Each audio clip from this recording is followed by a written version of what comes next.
Hi everyone, myself, Safia, Sumaya, Kennedy, and Sergey will be presenting on sustainable funding for the mobile health clinic.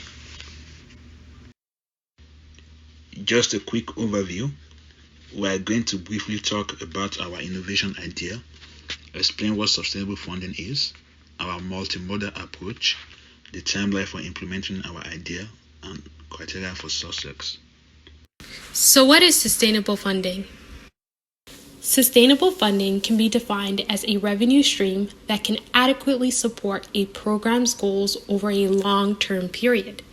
The goal of sustainable funding is to survive periods of economic downturn, financial instability, or government cuts. So there are two types of strategies nonprofit organizations can use when generating funds. The first is a traditional strategy, where a nonprofit organization relies only on external funding sources, such as government grants, corporate donations, and fundraising. The second type is a non-traditional strategy, where nonprofit organizations incorporate commercial revenue streams, corporate collaborations, and impact investing.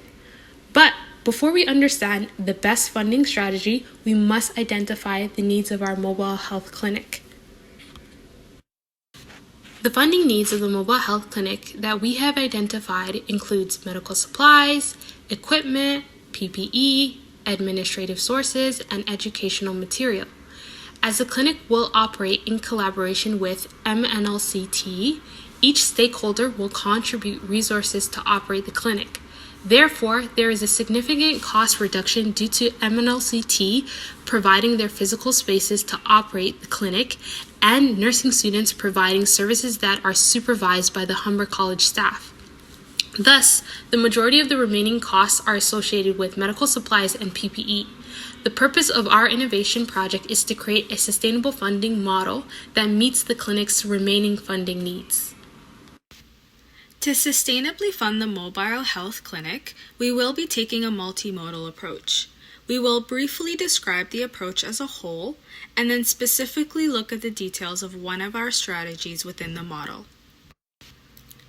Our multimodal approach incorporates traditional and non-traditional strategies such as fundraising, corporate collaborations, and a subscription service application. We have chosen to integrate both strategies because research shows that charity organizations who rely only on external funding sources, such as government funds and donations, have a higher risk of financial instability. Our first strategy is fundraising, which may include raffles, social events, and bake sales. Humber College nursing students would be responsible for planning and leading these events.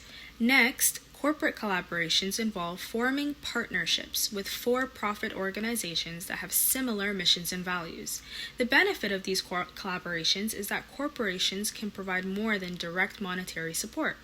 Companies can give us medical equipment, PPE, water, healthy food, or educational materials.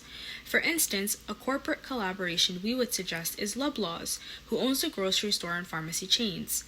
A partnership with Loblaws might include healthy food to provide at the clinic, pharmacy supplies, and educational materials about healthy eating from their programs. In return, companies receive advertisements through the mobile health clinic with the logos of these companies printed on flyers, pamphlets, and any potential websites or social media accounts. And finally, we will explain the subscription service platform, which we have chosen to focus on in detail for this presentation.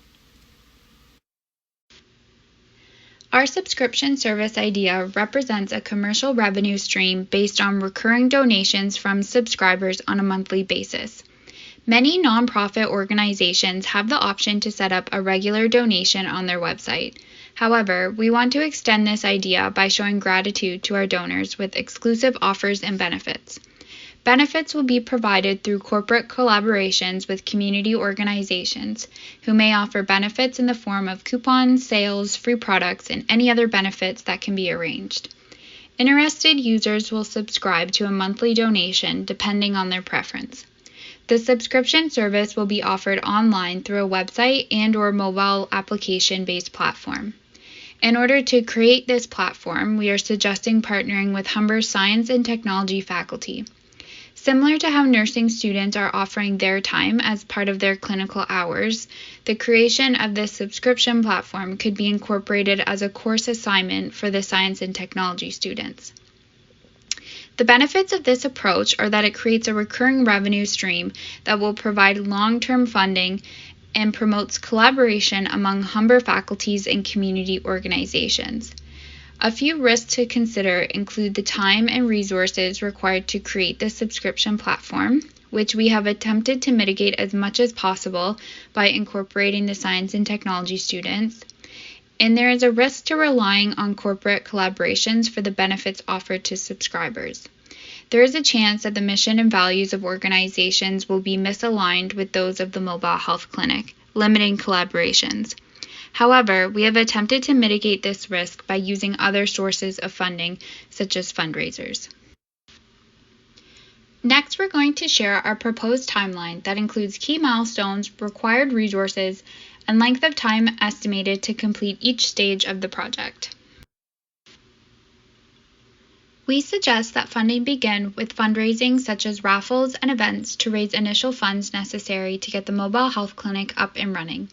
For example, amount for medical supplies, PPE, and equipment. Humber College will provide the resources required for these events, which may include physical space, funds to develop, and nursing students to plan and run events. We suggest a series of events over a 4-month period, and the funding goal be sufficient to sustain the mobile health clinic for approximately 12 months while the subscription service is being developed. Next, the creation of the subscription platform in the form of an app and/or website will be created. Since we are suggesting a partnership with the science and technology students, we propose that the development of the app or website be included as a course assignment and be created over the course of a semester or 4 months. The third stage is establishing collaborations with corporate partners who will be supplying the benefits offered to subscribers. It is difficult to estimate how long this process might take, but we suggest an 8-month maximum to secure partners. Once the platform is created and partnerships and benefits have been established, the services can be launched to the community. The last step is marketing the subscription service, which would be ongoing and may include social media ads, posters, and flyers at Humber College or at fundraising events. Now, we will discuss the criteria for measuring the success of our sustainable funding model. As you can see, there are many people and stakeholders involved in our funding idea. To be successful, our idea requires everyone to commit to a collaborative team approach with support and respect for each role. We have identified 3 specific measures of success related to our subscription idea and multimodal approach overall. The primary measure of success would be profits generated, if the funds generated exceeds the initial costs and generate profit. Specific to our subscription idea, success will be measured in the subscription growth or number of subscribers over time, which should produce consistent revenue. And third would be a measure of the quality of corporate collaborations. To be successful, these partnerships should provide monetary or non-monetary benefits, such as benefits to offer on the subscription platform or donated medical supplies.